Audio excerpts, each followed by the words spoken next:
The Vikings did not believe in just one fate, they believed in three, and each one had a face. Eartha, Verthandi, Skuld.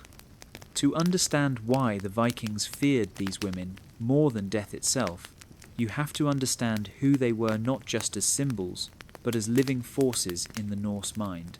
They were sisters, yes, but more than that, they were the keepers of time itself.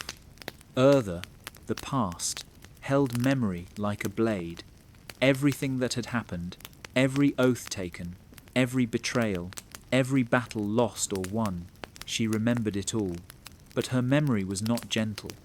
In Norse belief, the past could not be changed, only honoured or paid for. Eartha's thread was thick, unbreakable, and heavy. Verthandi, the present, was more elusive. Her name means what is becoming, not what is, but what is happening. In her hands the thread was alive, shifting. The Vikings understood her as the moment of choice, the swing of the axe, the draw of the breath, the final word before silence.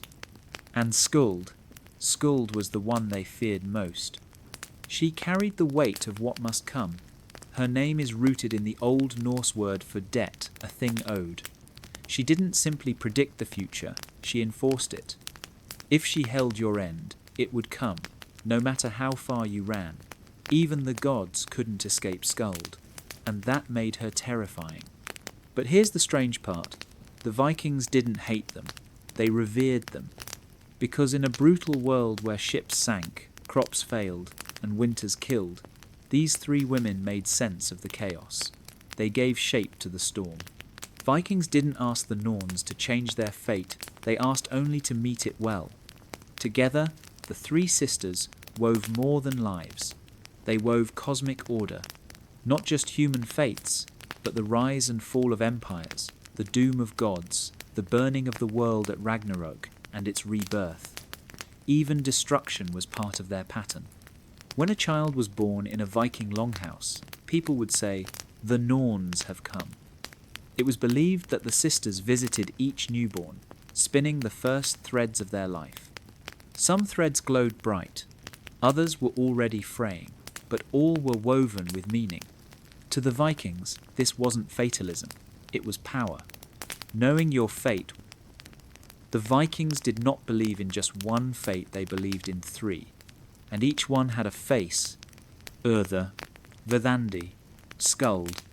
To understand why the Vikings feared these women more than death itself, you have to understand who they were not just as symbols, but as living forces in the Norse mind. They were sisters, yes, but more than that, they were the keepers of time itself. Eartha, the past, held memory like a blade. Everything that had happened, every oath taken, every betrayal, every battle lost or won, she remembered it all. But her memory was not gentle. In Norse belief, the past could not be changed, only honoured or paid for. Eartha's thread was thick, unbreakable, and heavy. Verthandi, the present, was more elusive. Her name means what is becoming. Not what is, but what is happening. In her hands, the thread was alive, shifting. The Vikings understood her as the moment of choice, the swing of the axe, the draw of the breath, the final word before silence. And Skuld was the one they feared most. She carried the weight of what must come. Her name is rooted in the Old Norse word for debt, a thing owed. She didn't simply predict the future, she enforced it. If she held your end, it would come, no matter how far you ran. Even the gods couldn't escape Skuld, and that made her terrifying. But here's the strange part. The Vikings didn't hate them, they revered them, because in a brutal world where ships sank, crops failed, and winters killed, these three women made sense of the chaos. They gave shape to the storm. Vikings didn't ask the Norns to change their fate, they asked only to meet it well. Together, the three sisters wove more than lives. They wove cosmic order. Not just human fates, but the rise and fall of empires, the doom of gods, the burning of the world at Ragnarok, and its rebirth. even destruction was part of their pattern. When a child was born in a Viking longhouse, people would say, "The Norns have come." It was believed that the sisters visited each newborn, spinning the first threads of their life. Some threads glowed bright, others were already fraying, but all were woven with meaning. To the Vikings, this wasn't fatalism, it was power. Knowing your fate wasn't about giving up. It was about standing tall, even when you knew how it would end. It was about walking into battle with a smile, because your thread had been chosen by the Norns themselves. 3 sisters, 1 loom, and the line. To the Vikings, the universe was not empty space. It was a living being, and at its very heart stood Yggdrasil, the world tree immense, eternal and sacred. Its branches stretched into the heavens, its trunk held the middle world, where Vikings lived and died, and its roots plunged deep into realms most would never see. But it was beneath those roots that the greatest mystery of all unfolded, because that is where the Norns lived. The Vikings believed Yggdrasil had 3 great roots, and under each root flowed a well not of water, but of memory, wisdom, and fate. These were the sources the Norns drew from. The first well, Earthar Brunra, or the Well of Earthar, lay beneath the root that stretched into the realm of the gods. This was the well of fate itself, where the Norns wove their threads and carved runes into the tree's bark, encoding destiny into the fabric of the cosmos. The second well, Mimisbrunna, was the well of wisdom and hidden knowledge. Even Odin sacrificed his eye to drink from it, in his relentless quest to understand the deeper truths of life. But even his sacrifice did not grant him the power to defy fate. The third, well, Hörvelmir, roared with primal chaos, the birthplace of rivers and the icy realm of Niflheim. It was said that serpents writhed in its depths. And yet, even this raw, untamed force was part of the Norns' design. For the Vikings, these wells weren't just stories, they explained how the world worked. Every choice, every victory, every downfall could be traced back to what had been drawn from the roots of Yggdrasil. The tree didn't just hold up the world, it held meaning. Every morning, the Norns would pour water from the Well of Earthar over Yggdrasil's roots, keeping it alive, healing its wounds. Even the world tree, massive and unshakable, needed the Norns to endure. That was the depth of their power. And so, the Vikings came to see life not as a line, but as a pattern, a weaving, a web stretching from the past, through the present, into what must come. They didn't believe in random chance. They believed in threads visible only to those who dared to look closely. Some threads glowed with honor, others were marked with betrayal, but all were part of something larger, something vast, tangled, and alive. And at the very center of that web sat the Norns. Beneath the tree, at the edge of time, whispering the fate of all things. To fear them was to a Viking, fate wasn't just something that happened to you, it was something that was crafted, shaped thread by hands you could not see. The Norns did not write in books. They did not carve fate in stone, they wove it. Picture it, 3 women sitting beneath Yggdrasil's shadow, in their hands strands of glowing thread, some thin, some thick, some bright, others frayed and dark, each one a life, a soul, a path. The Vikings imagined the universe not as a story being told, but as a tapestry being woven. Each thread intertwined with others, each crossing a moment of consequence, love, war, betrayal, sacrifice. The pattern might be unknown to the one living it, but to the Norns, the whole design was already visible. The idea of weaving fate wasn't just poetic, it was terrifying, because a mistake could never be undone. A cut thread meant a death, a tangled knot meant suffering. The Norns didn't offer second chances. They didn't untangle what was already woven. They simply kept going. And yet, the Vikings didn't see this as cruel. They saw it as truth. In their harsh world, where winters killed the weak and war claimed the strong, it made sense that fate would be hard but purposeful. There was no randomness, there was only weaving. This is why warriors faced battle with calm, not because they thought they'd win, but because they believed their fate had already been spun. All they had to do was live it out with courage. You could not change your thread, but you could decide how brightly it would burn before it was cut. Viking sagas are full of moments where heroes sense the pattern. A dream before battle, a raven overhead, a sudden silence before the storm. These were not omens of chance, they were glimpses of the weave, clues that the Norns were near. Even the gods recognized the Norns' authority. Odin himself, with all his wisdom and foresight, would often seek signs in the weaving, trying to understand the threads, though he could never undo them. The god of war and wisdom, humbled by 3 silent women at the root of the world. And so, the weave of destiny became a comfort as much as a curse. It meant you belonged to something greater, that your life, no matter how brief or brutal, had meaning. Every thread was part of the grand design. The Vikings believed that you did not need to see the whole pattern to trust it. You simply had to play your part well. That was. In Viking belief, not even the gods were free. Odin, the Allfather, the wise wanderer, the ruler of Asgard, could see far into the future, but not change it. Thor, mighty thunderer, crusher of giants, could smash mountains, but not escape his doom. Loki, the trickster, the shapeshifter, could twist and deceive, but not wriggle out of what had already been spun. Because above them all, above even the divine, sat 3 silent women with thread in their hands and fate in their grasp. The Norns. This is what made them so feared, even by the gods themselves. Their power wasn't loud.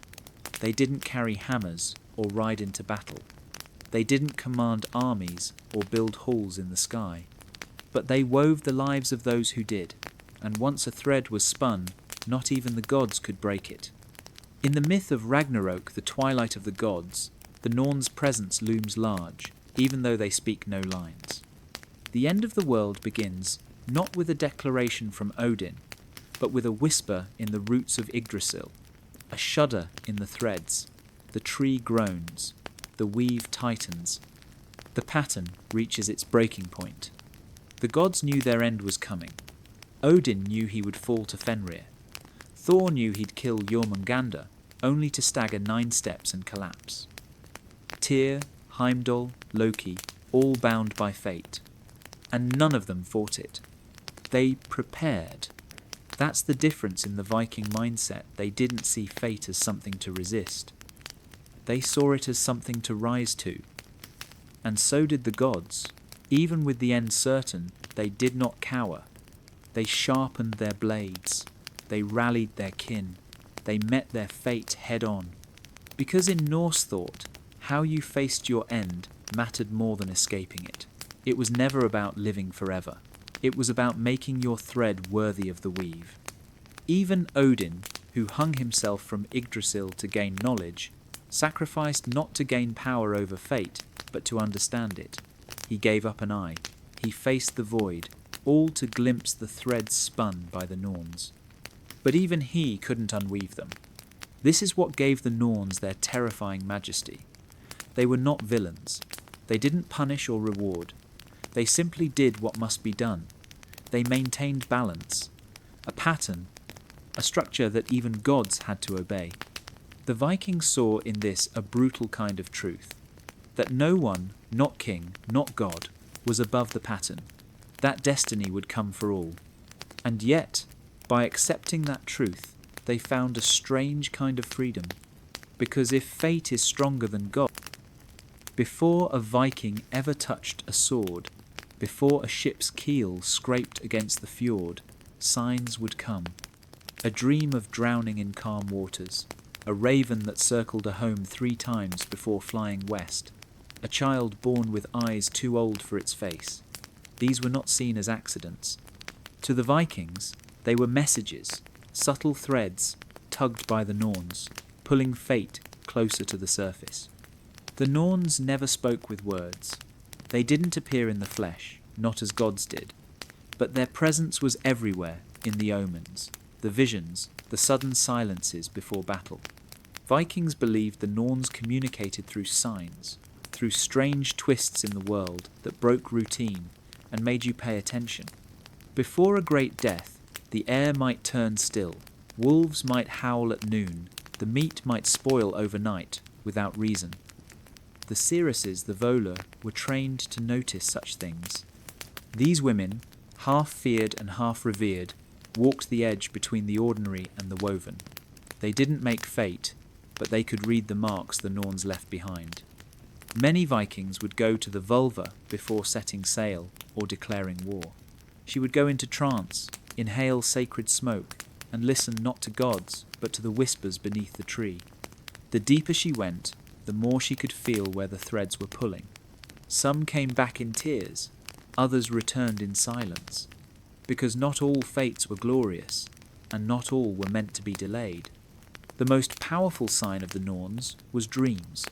It was believed that during sleep, a soul could wander the threads, brushing against the strands of what was, what is, and what will be.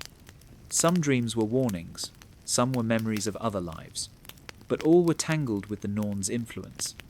And what made it truly chilling was this: the signs never lied, misunderstood, maybe, but never false. If the Norns showed you something, it meant your thread was nearing a knot or a cut. Viking heroes in the sagas often sensed their doom long before it came, and yet they marched toward it anyway. Why? Because the sign wasn't there to scare them, it was there to prepare them. Even the gods paid attention. Odin watched the skies. He sent out Hugin and Munin, thought and memory, not just to spy, but to gather signs of what the Norns were weaving. Because even he, the Allfather, feared being blind to the pattern. In a world so wild and brutal, these signs were a kind of mercy. For the Vikings, death was not the end. But it was always coming not as a surprise, but as an appointment. And when it came, it wasn't the swing of the sword or the sickness in the lungs that truly ended a life. It was the moment the Norns cut the thread. They spun, they measured, and at the moment that had always been destined, they severed. Just like that, the line of a life snapped. The breath stopped. The heart fell still. But to the Vikings, that wasn't the tragedy. The tragedy would have been to reach that moment unworthy. A thread was meant to hold tension, struggle, honour, sacrifice, to be cut having done nothing that was the true shame. Vikings believed every soul had a thread tied not just to the Norns, but to Yggdrasil itself. It was part of the world tree, and when it was cut, it returned to the roots. That's why the Norns lived below, because they didn't just end lives, they reclaimed them. Death on the battlefield wasn't just noble, it was fitting. It meant your thread had been pulled to its final purpose, and when it was cut, it echoed with meaning. To die a coward, by contrast, was to have your thread snipped before its full weight could be realized. And when someone died unexpectedly at sea, in winter, or by betrayal, it was said that the Norns had shortened their thread for reasons no man could understand. The Vikings didn't try to stop this. They didn't pray to avoid it. They didn't plead, because fate was not negotiable. It wasn't cruel either. It was the way of the world, just as a tree must drop its leaves, just as the sea must claim its due. Funerals reflected this truth. When a great warrior died, his body was sent off in flames or buried with honour. But his memory, that lived on in sagas, etched in runestones, whispered over mead. The thread was cut, yes, but it had been strong, worthy of being remembered. Sometimes the thread wasn't even a single life. A whole family might seem cursed, one child after another, dying young, a father lost to war, a mother struck by plague. In these moments, the Vikings would say, "The Norns have woven sorrow into that line," and they would mourn but never rage. Because what the Norns wove, they wove for reasons beyond mortal understanding, and while that thread was yours, it was never truly yours alone. It belonged to the great tapestry, to the tree, to time itself. So when the blade came down, or the cold took hold, beneath the earth, deeper than any shovel could reach, lies something older than the gods. The roots of Yggdrasil, the world tree. And in the shadows, where those roots drink from the sacred well, the Norns work. To the Vikings, Yggdrasil was not just a tree, it was the structure of all reality, a vast ash tree that stretched across the 9 worlds. Its branches held the heavens. Its trunk stood in Midgard, the land of men, and its roots reached down into the well of memory and fate itself. Brunna, the well of Urd. It was here the Norns made their home. Each day they would tend the tree, water it from the well, pack its bark with healing clay. Without their care, the tree would rot, and with it the world. But they didn't tend it out of kindness. They did it because it was part of the weave, because Yggdrasil was not separate from fate. It was fate, grown into wood and leaf. Vikings believed everything in existence was connected by this tree. Their lives were like branches, twisting, breaking, growing toward the light. But the source of all strength, all fate, was in the roots, in the dark, where the Norns spun. The well of Urd was not water in the way we know it. It was memory, deep and infinite. What was poured from it could show the past, hint at the present, or shimmer with glimpses of what may come. The gods sometimes looked into it, but not without cost, for truth in Norse myth always came with a price. Even Odin once sat beside the well. He gave an eye for the wisdom it held. He watched the Norns at work and left with the burden of knowing not just what would happen, but what must happen. For the Vikings, this story explained why fate could be cruel. Because it didn't come from hate, it came from the balance beneath the tree, where every choice, every death, every act of courage or cowardice added tension to the root system. The Norns didn't cause suffering, they shaped it into meaning. And, as they worked, creatures stirred among the roots. A dragon called Nithhugger gnawed at the base of the tree, serpents slithered, decay crept upward, yet the Norns never stopped. They spun, they cut, they measured, because the tree had to stand, even as darkness gathered below. To a Viking, standing tall in life was not just about glory. It was about strengthening your branch, supporting the great tree, bearing. Even the Allfather feared the Norns. Odin, the chief of the Aesir, was not just a god of war and wisdom. He was a seeker, a restless force who would sacrifice anything for knowledge. And there came a day, in the mythic age, when even he sought out the keepers of fate. The Vikings told it like this. Odin left his golden halls. He turned his back on Valhalla, on glory, and walked the long road beneath the sky. He crossed burning fields, forded rivers black with memory, and stood at last before Brunna, the well of fate. There, beneath the world tree's deepest root, he found them 3 women cloaked in silence, Urther, Verdandi, Skuld, the Norns. They did not rise, they did not bow. For Odin, for all his power, was just another thread in the weave, and he knew it. The Vikings believed that Odin, in his thirst for understanding, offered one of his eyes to the well. He dropped it into the depths, trading sight for vision, and what he saw broke him. Not just the end of men, but the end of gods, Ragnarok. He saw the wolf Fenrir tear free, the sky split in fire, the sea swallowing Midgard, and himself, Odin the mighty, devoured in battle. His son crushed, his halls burned. But he did not scream, he did not rage. Because he understood now, the Norns didn't choose sides. They didn't stop fate, they simply wove it, with steady hands, from threads older than time. Odin returned from the well changed, quieter, sharper. He whispered secrets to ravens. He wandered the world in disguise. He started preparing for the end he could not escape. Every war he stirred, every hero he called to Valhalla, It was all part of the plan.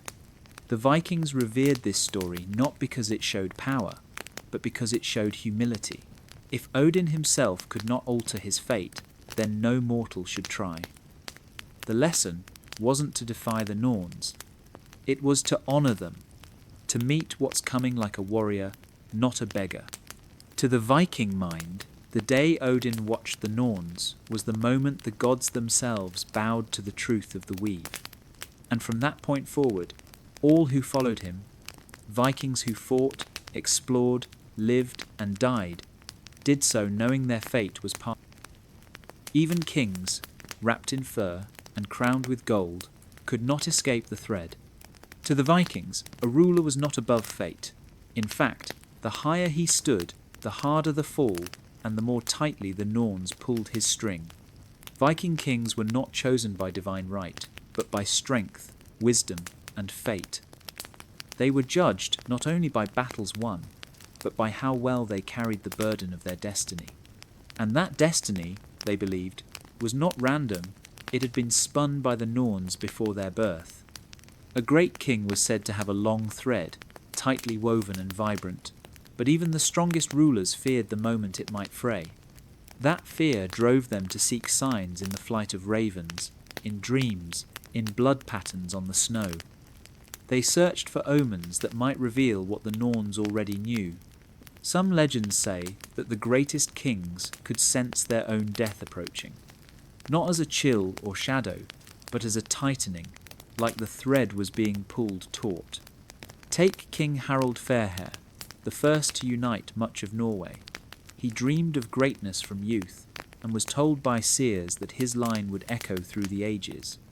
And yet, as he aged, he did not trust power alone.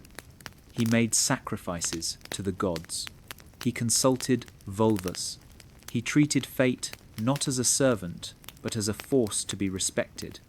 And then there was Ivar, the Boneless, a warrior king feared across the sea.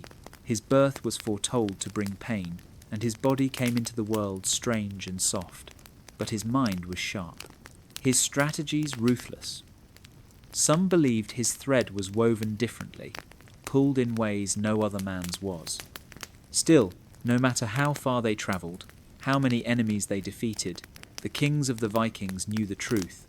The Norns were always waiting. A throne could be built, a crown could be forged, but no man could build a wall strong enough to block fate. Sometimes a king's downfall was swift, a betrayal, a sickness, a sword in the night.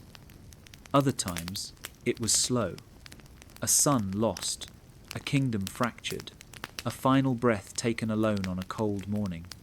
And always the people would say, "His thread has been cut," but they did not mourn the way we might today. Not all warriors in Viking lands were men, and not all fates were gentle. The Vikings told tales of women who rode into battle with axe in hand and fire in their blood. Shield maidens, they were called fierce, proud, and fearless. But behind their strength was something deeper, a thread woven tightly by the Norns themselves. Shield maidens were not just legends, some were real. Archaeologists have unearthed graves of women buried with weapons and warrior gear, their bones bearing the marks of battle. The sagas speak their names, Lagertha, Brynhild, Hervor, as clearly as any king or raider. And in each of their stories, fate plays a cruel, brilliant part. Lagertha, for instance, was said to have fought beside Ragnar Lothbrok himself.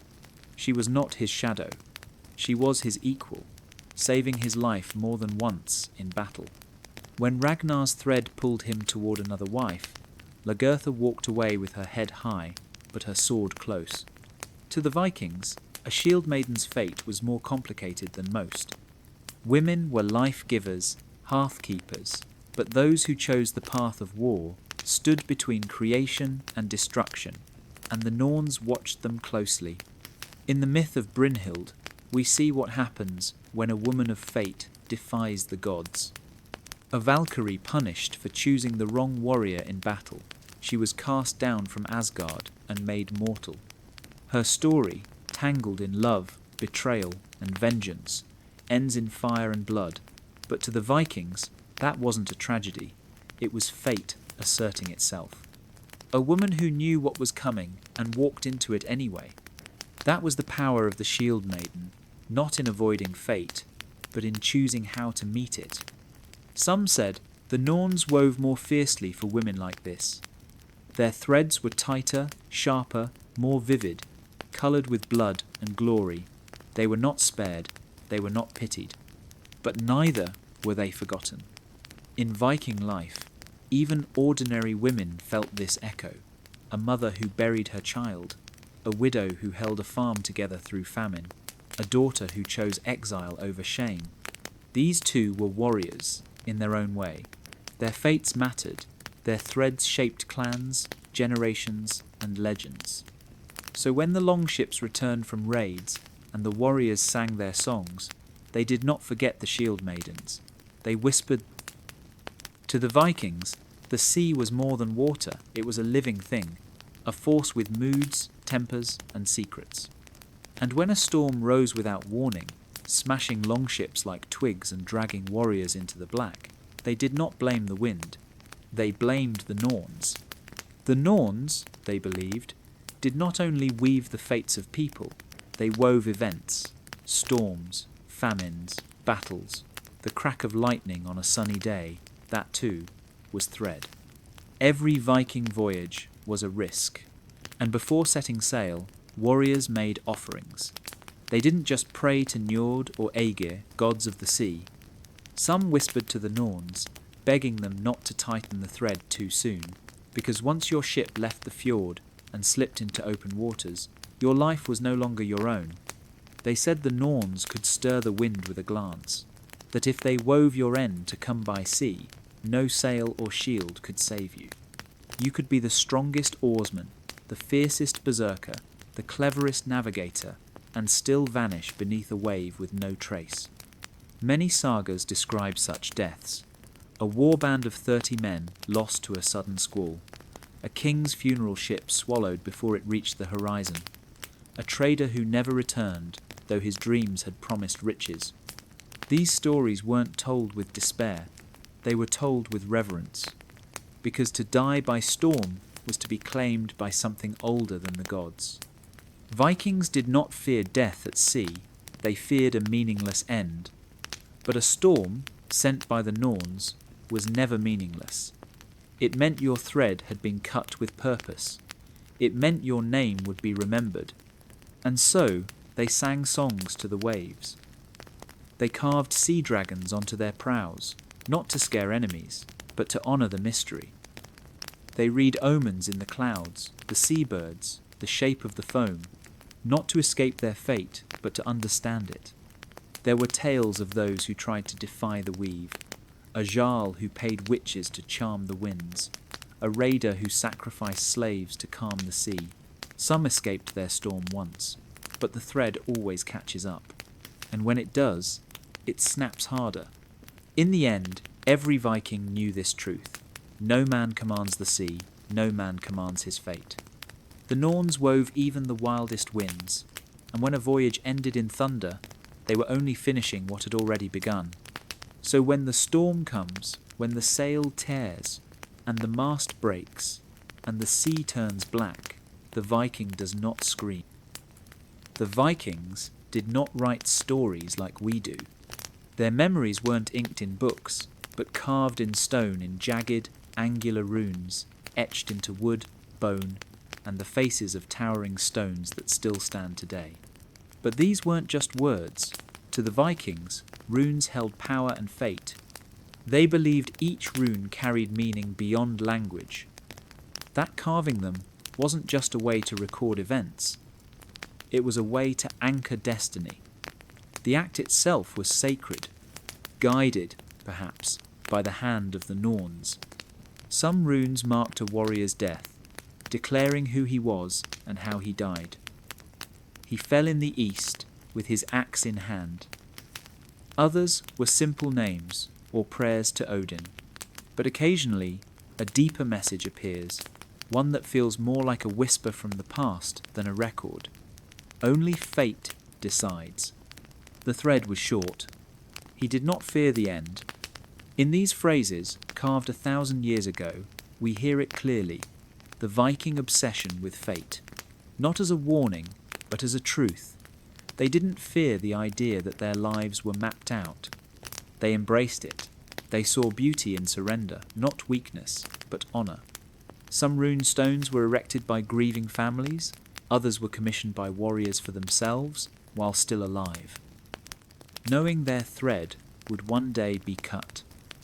It wasn't morbid, it was defiant. They were saying, I was here, I fought, I mattered. Even the shapes of the runes were believed to hold mystical significance. Odin himself, they said, hung on Yggdrasil for 9 days and nights, wounded and alone, to discover the runes. It was a sacrifice for knowledge. And what he found weren't just letters but keys to the deep patterns of the world. Some Vikings carried runes for luck, carved into amulets or weapons. But they knew it wasn't magic that saved you. It was fate that allowed the charm to work. The Norns still held the thread. Today, archaeologists and scholars try to decipher these ancient markings, piecing together history from stone. But to truly understand what the Vikings were saying, you have to look deeper. The Vikings did not write stories like we do. Their memories weren't inked in books, but carved in stone in jagged, angular runes, etched into wood, bone, and the faces of towering stones that still stand today. But these weren't just words. To the Vikings, runes held power and fate. They believed each rune carried meaning beyond language. That carving them wasn't just a way to record events. It was a way to anchor destiny. The act itself was sacred, guided, perhaps, by the hand of the Norns. Some runes marked a warrior's death, declaring who he was and how he died. He fell in the east with his axe in hand. Others were simple names or prayers to Odin. But occasionally, a deeper message appears, one that feels more like a whisper from the past than a record. Only fate decides. The thread was short. He did not fear the end. In these phrases, carved 1,000 years ago, we hear it clearly, the Viking obsession with fate. Not as a warning, but as a truth. They didn't fear the idea that their lives were mapped out. They embraced it.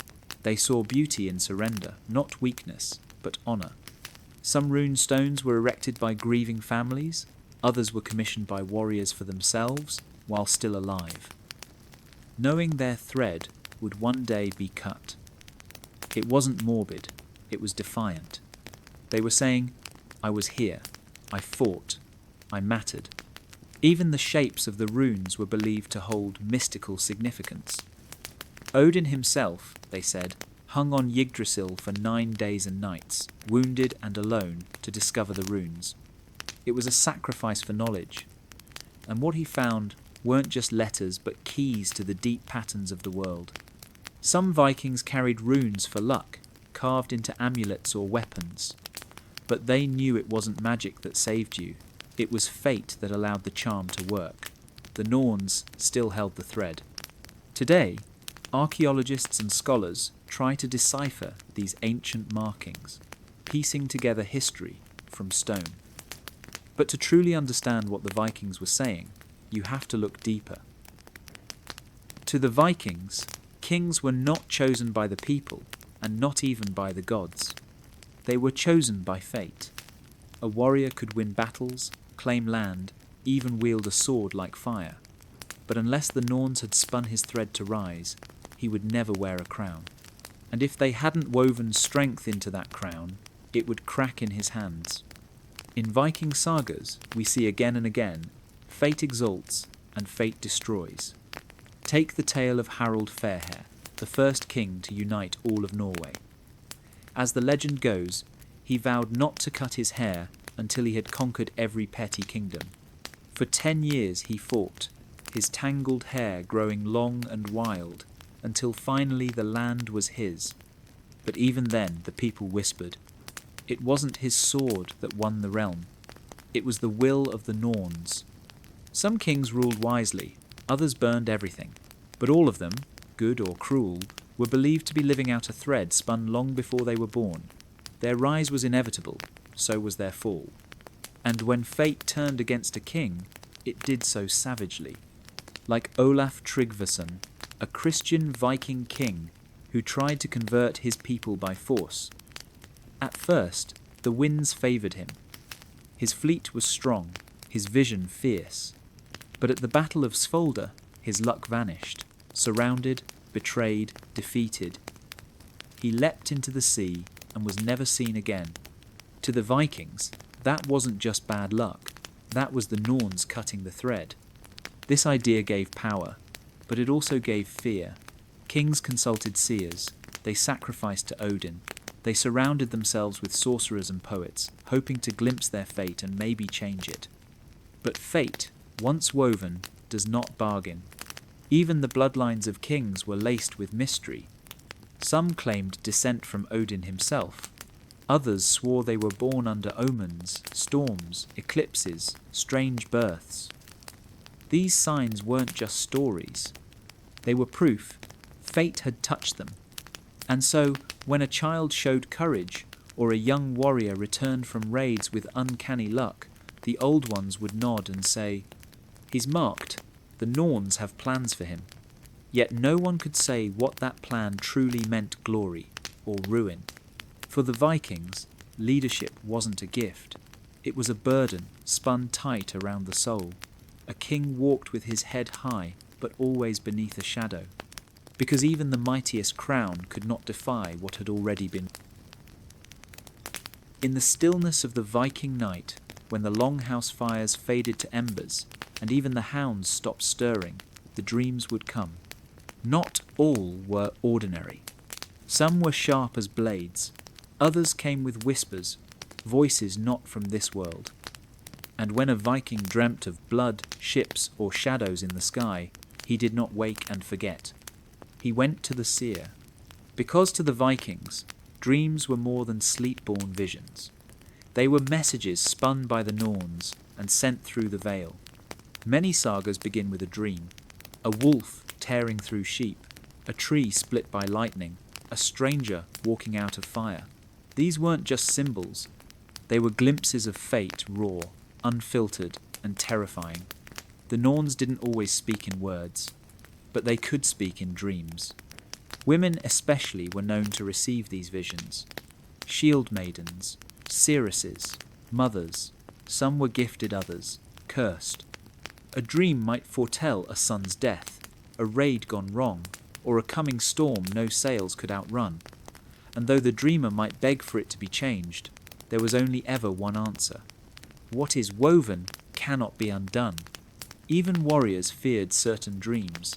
To see yourself drowning, to see your axe break, to see the sun darken, all were signs the thread had tightened. It wasn't superstition, it was respect.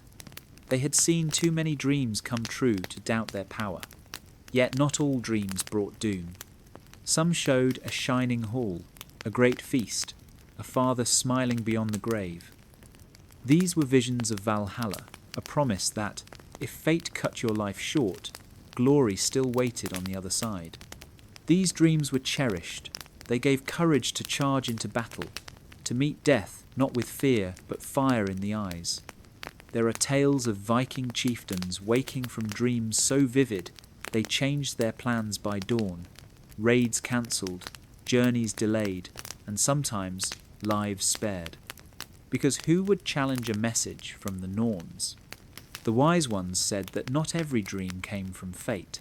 Some were just thoughts, tangled in sleep, but the ones that burned, that stayed in your chest like coals, those were the ones you listened to. So when a Viking stirred in the night, sweat on his brow, and looked to the rafters above, he didn't dismiss the vision. He rose, he lit the fire. In the stillness of the Viking night, when the longhouse fires faded to embers, and even the hounds stopped stirring, the dreams would come. Not all were ordinary. Some were sharp as blades. Others came with whispers, voices not from this world. And when a Viking dreamt of blood, ships, or shadows in the sky, he did not wake and forget. He went to the seer. Because to the Vikings, dreams were more than sleep-born visions. They were messages spun by the Norns and sent through the veil. Many sagas begin with a dream. A wolf tearing through sheep, a tree split by lightning, a stranger walking out of fire. These weren't just symbols.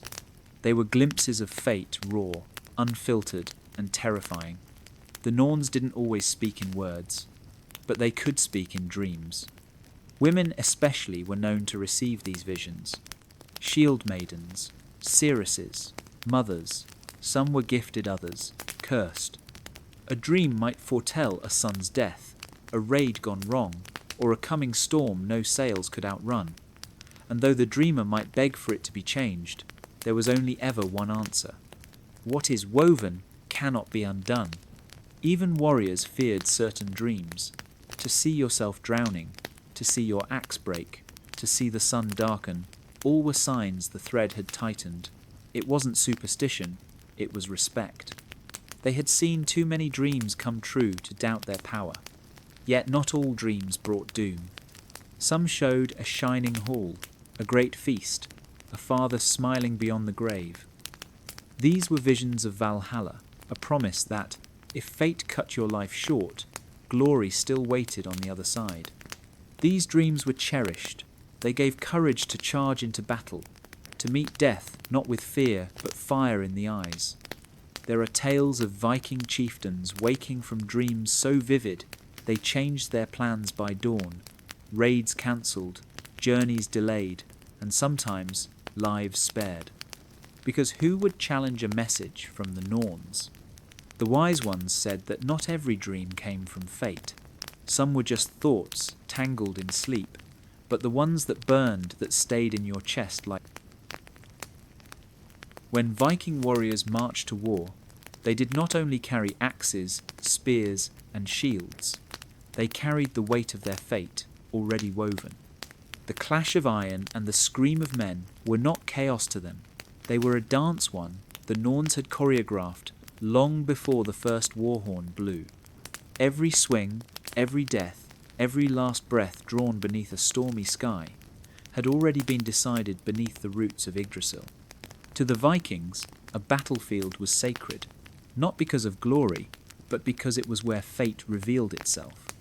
They called it word, not just fate, but the way fate twists and pulls. A warrior might fall early, a sword through the heart before he even lifts his shield. Another might survive wound after wound, limbs broken and blood-soaked, yet walk away while his brothers lay cold. This wasn't luck, it was the Norns at work. Before every battle, Viking leaders would consult the vulva, the seeress. She'd enter trance beneath firs or beside fire, eyes rolled back, speaking words in an ancient tongue. Sometimes she'd say who would live. More often, she named who would die. And when she did, the warriors would not run.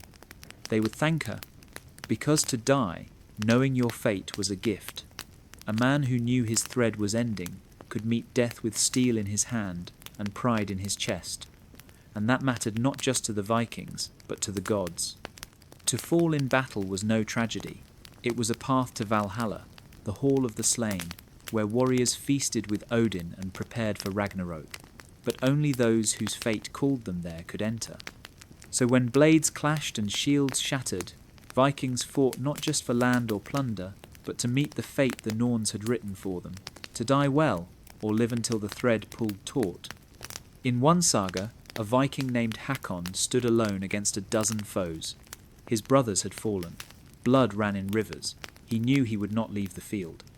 But he laughed, raised his axe, and shouted, "Let them come. The Norns have already sung." He fell, but not in fear.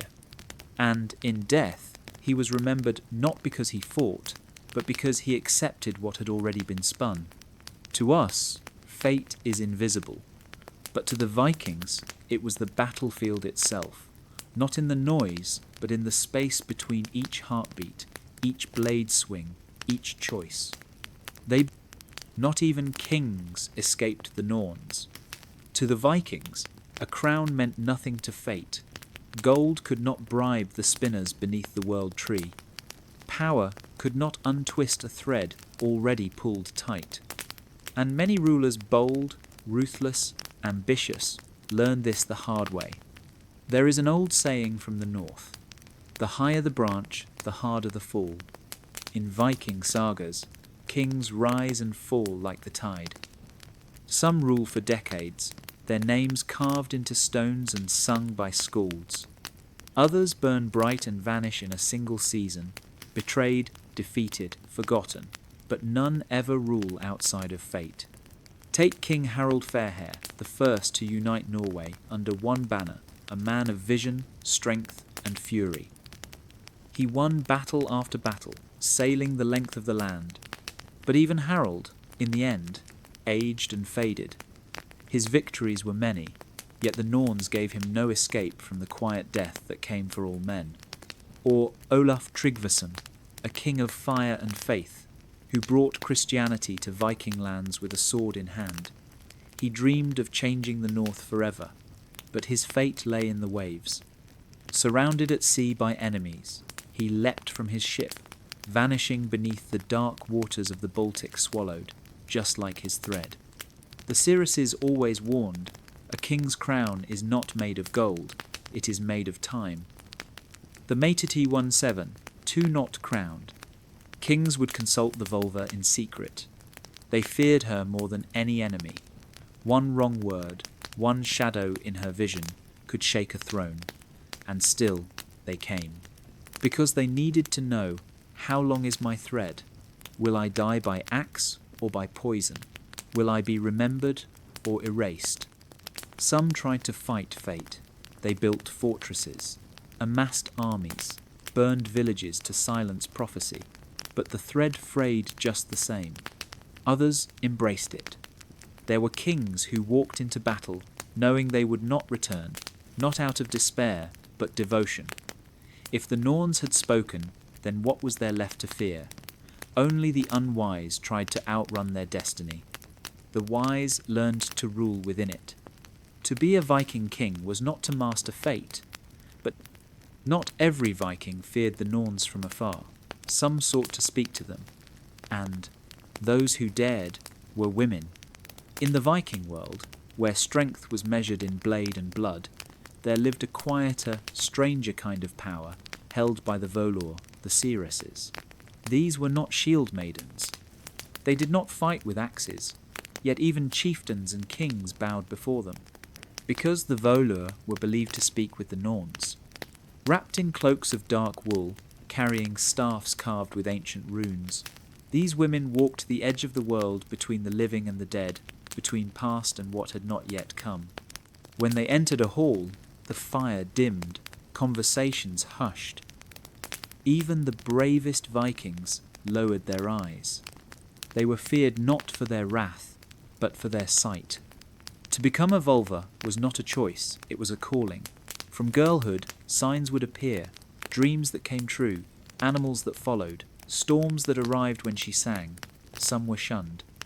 Others were trained by elders, taught to interpret smoke, bone, breath, and blood.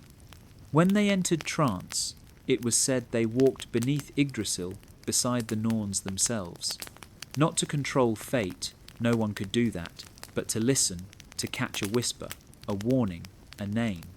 And they returned, changed. Villages would offer gifts just to hear one word from them.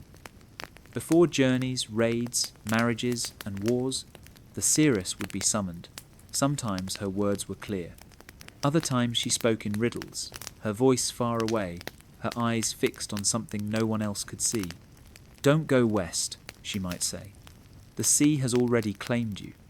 Name the child Hilda, or her thread will twist too soon. 3 ravens circle the hall. Send no one outside at dawn. Some ignored these warnings. Most regretted it. In one tale, a seeress told a jarl that one of his sons would betray him.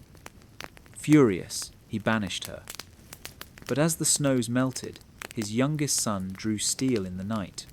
The seeress was long gone, no one knew where, but her words echoed louder than the blade. yet not all feared them. Some women sought the Norns' favour. There are stories of lone daughters walking into the forest at night, barefoot and silent, seeking the old paths. Of mothers whispering prayers into the well of Erd. Of wives lighting fires in certain patterns, hoping the flame would catch the Norn's eye. Because in a world ruled, she was not born in a storm, but one followed her, always. The Viking seeress, or vulva, lived outside the rhythms of the village. Where others sowed crops, hunted elk, or mended nets, she watched the sky, listened to the wind, waited for whispers beneath her breath that were not hers. The Vikings believed she was chosen, not made marked by the Norns from the moment of her first breath. But hers was not a life of comfort. The seeress carried knowledge that unsettled even the fiercest warriors. Men who faced down berserkers with calm hearts would tremble before a woman who spoke with things unseen. She was both honoured and feared, invited in, but never truly welcomed. Her fate? To walk alone. She travelled from village to village, her staff always before her like a banner, her eyes distant, never quite meeting anyone's gaze. Children stared in awe. Elders whispered old words when she passed. Dogs howled, crows gathered, fire cracked in strange patterns. People said the spirits followed her. But behind the awe was always dread. For when the seeress came, fate followed. Her presence meant something was about to change, and not always for the better. Many could not bear to know their future. They asked her to leave, but others, they begged her to speak, to see, to unravel the knots in their lives and tell them what lay ahead. She would sit in silence, sometimes for hours, then suddenly speak, a name, a direction, a warning. Her voice would change, as if echoing from under the roots of the world. And then she would leave without looking back. The burden was immense. The seeress bore visions she could not prevent. She saw deaths she could not stop. Threads she could not untangle. There are stories of seeresses weeping alone in the snow, clutching the names of unborn children whose lives she knew would end in fire. Others say they went mad. Some wandered into the woods and were never seen again. A few became stone cold, detached, hollow, resigned. After all, when you already know how every story ends, how do you live in the middle of one? But still, she served. Because she believed truly, fiercely, that fate was not cruelty, that the Norns did not spin threads with malice, but with purpose. Even pain, she said, had meaning. Even endings held balance. Her fate was to see, not to change, not to fix, but to win. Not every Viking bowed their head to the Norns. Some tried to run, others tried to fight, and a few dared to rewrite what was written to take their thread in their own hands and twist it against the will of fate itself. But no one ever escaped. There are stories, dark ones, of those who defied the Norns. Warriors who refused prophecy, kings who spat in the face of seers, mothers who broke sacred runes to protect a child. These were not acts of courage. They were acts of desperation, and the price was always high. In one tale, a man named Hakon was told by a vulva that he would drown in the fjord before spring. Furious, he sold his boat, fled inland, and sealed himself in the mountains. He built walls of stone and swore never to return to the sea. But as the snows thawed, a storm rose. A nearby river, swollen with melt, swept through his camp. Hakon's body was found days later not in the sea, but drowned nonetheless. The Norns do not lie, but they are rarely direct. That's what made them so terrifying. Even Odin, the Allfather, sought to outmaneuver them. He hung himself from Yggdrasil, pierced by his own spear, sacrificing himself to himself all to gain knowledge of the runes, and perhaps catch a glimpse of the Norns' wisdom. He saw much. He gained power. But even Odin could not change fate. Ragnar Lothbrok, the legendary warrior, was told his death would come by serpents. He laughed and crushed snakes beneath his boot. He raided kingdoms and crowned sons. But in the end, cast into a pit of vipers by the Northumbrians, it was prophecy that claimed him just as spoken. Fate is not a chain to be broken. To the Vikings, it was a river. You could fight the current, thrash against it, even swim upstream. But the river still flowed, and eventually it would carry you where it always meant to. The wisest Vikings did not deny fate. They danced with it. They listened to the Vurlöver's riddles and looked for the signs. They accepted that some battles could not be won, but chose to meet them anyway. Not because they hoped to win, but because there was honour in meeting what must come, with eyes open and sword drawn. When fate is denied, it returns sharper. When it's embraced, it sings. The Norns do not punish those who struggle, but they do not wait, and those who seek to... When a Viking died, his soul did not simply vanish.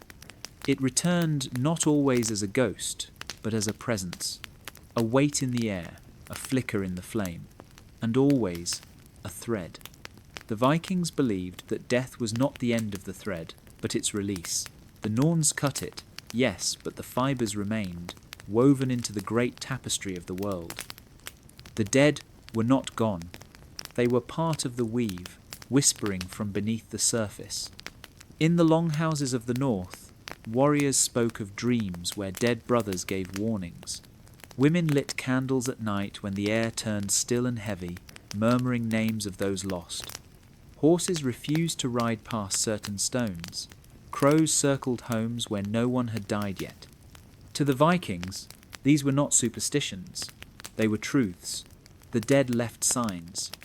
And sometimes they came back.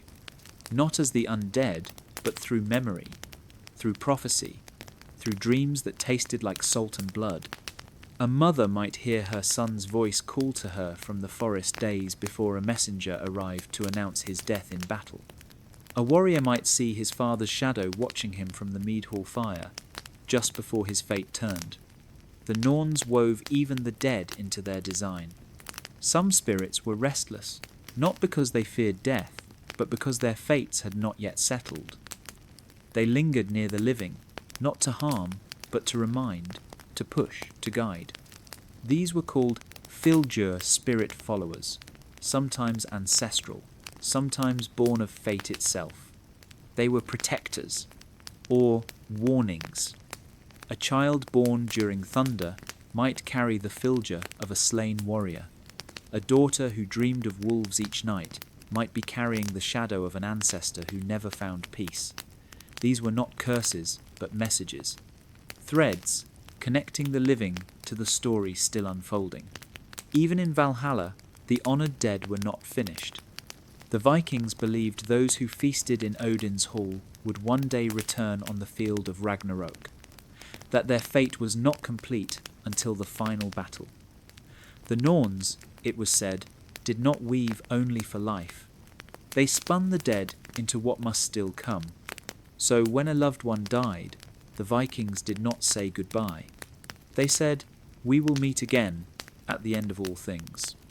Because the threads of the dead remain in the earth. No Viking knew when the Norns would cut their thread. There was no warning, no bell toll, just silence sudden and full like the breath of the world holding still. And then it was done.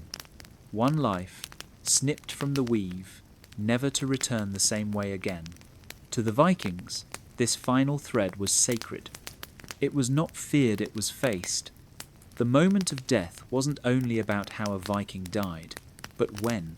The timing mattered. Was it in battle, blade drawn, shield high? Was it in sleep, with snow falling gently outside the longhouse? Or was it alone in the woods, meeting fate with no witness but the sky?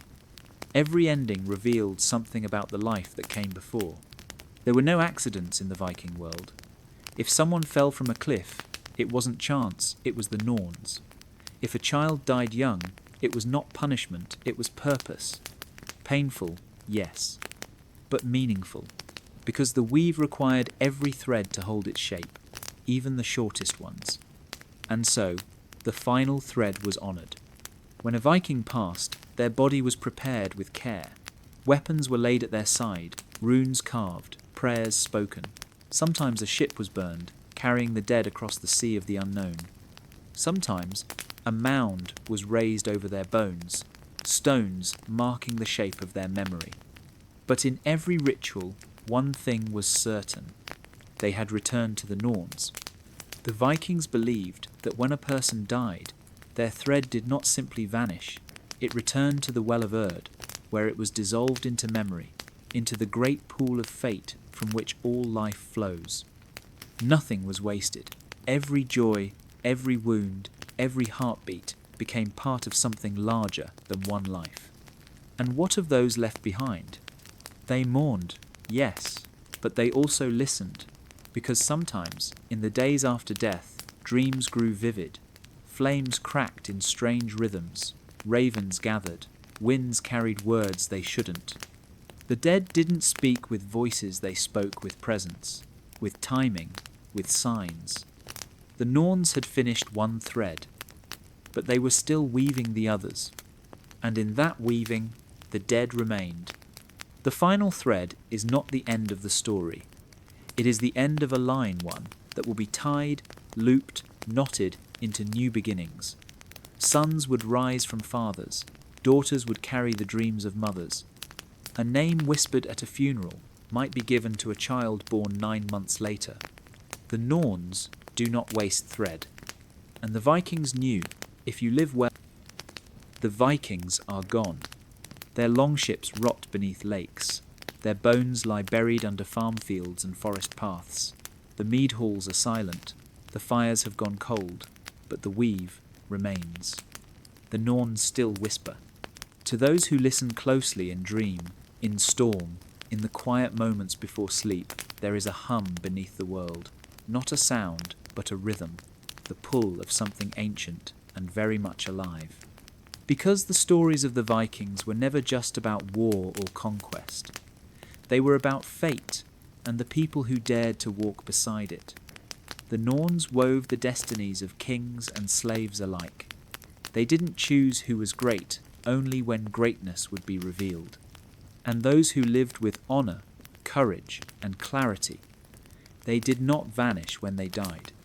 They became part of the thread, part of us. That's why the Vikings carved runes into stone, why they passed songs through generations, why they told stories beneath smoke-darkened rafters.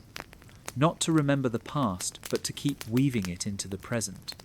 Because fate isn't locked in the past. It's a living thing, a river that flows through you too. Every choice you make, every moment you listen to the quiet voice inside you, adds thread to the loom. The question is, are you weaving with the Norns or fighting against them? To the Vikings, the answer wasn't found in temples or prayers. It was found in action, in truth, in the willingness to face life fully and death fearlessly. They didn't pretend they could escape fate. They simply met it well, with sword in hand and soul on fire. So now, centuries later, when the wind howls through pine trees, when a raven lands on your path and watches you with knowing eyes, when a dream wakes you before dawn, heart pounding, full of meaning, remember, not all threads are visible. Some are older than memory, some are yours to finish, and some are still being spun beneath the roots of the world tree by 3 women no Viking dared to name in vain. Eartha, Verdandi, Skuld. The past, the present, the future, they are still weaving, and the story of fate is far from over.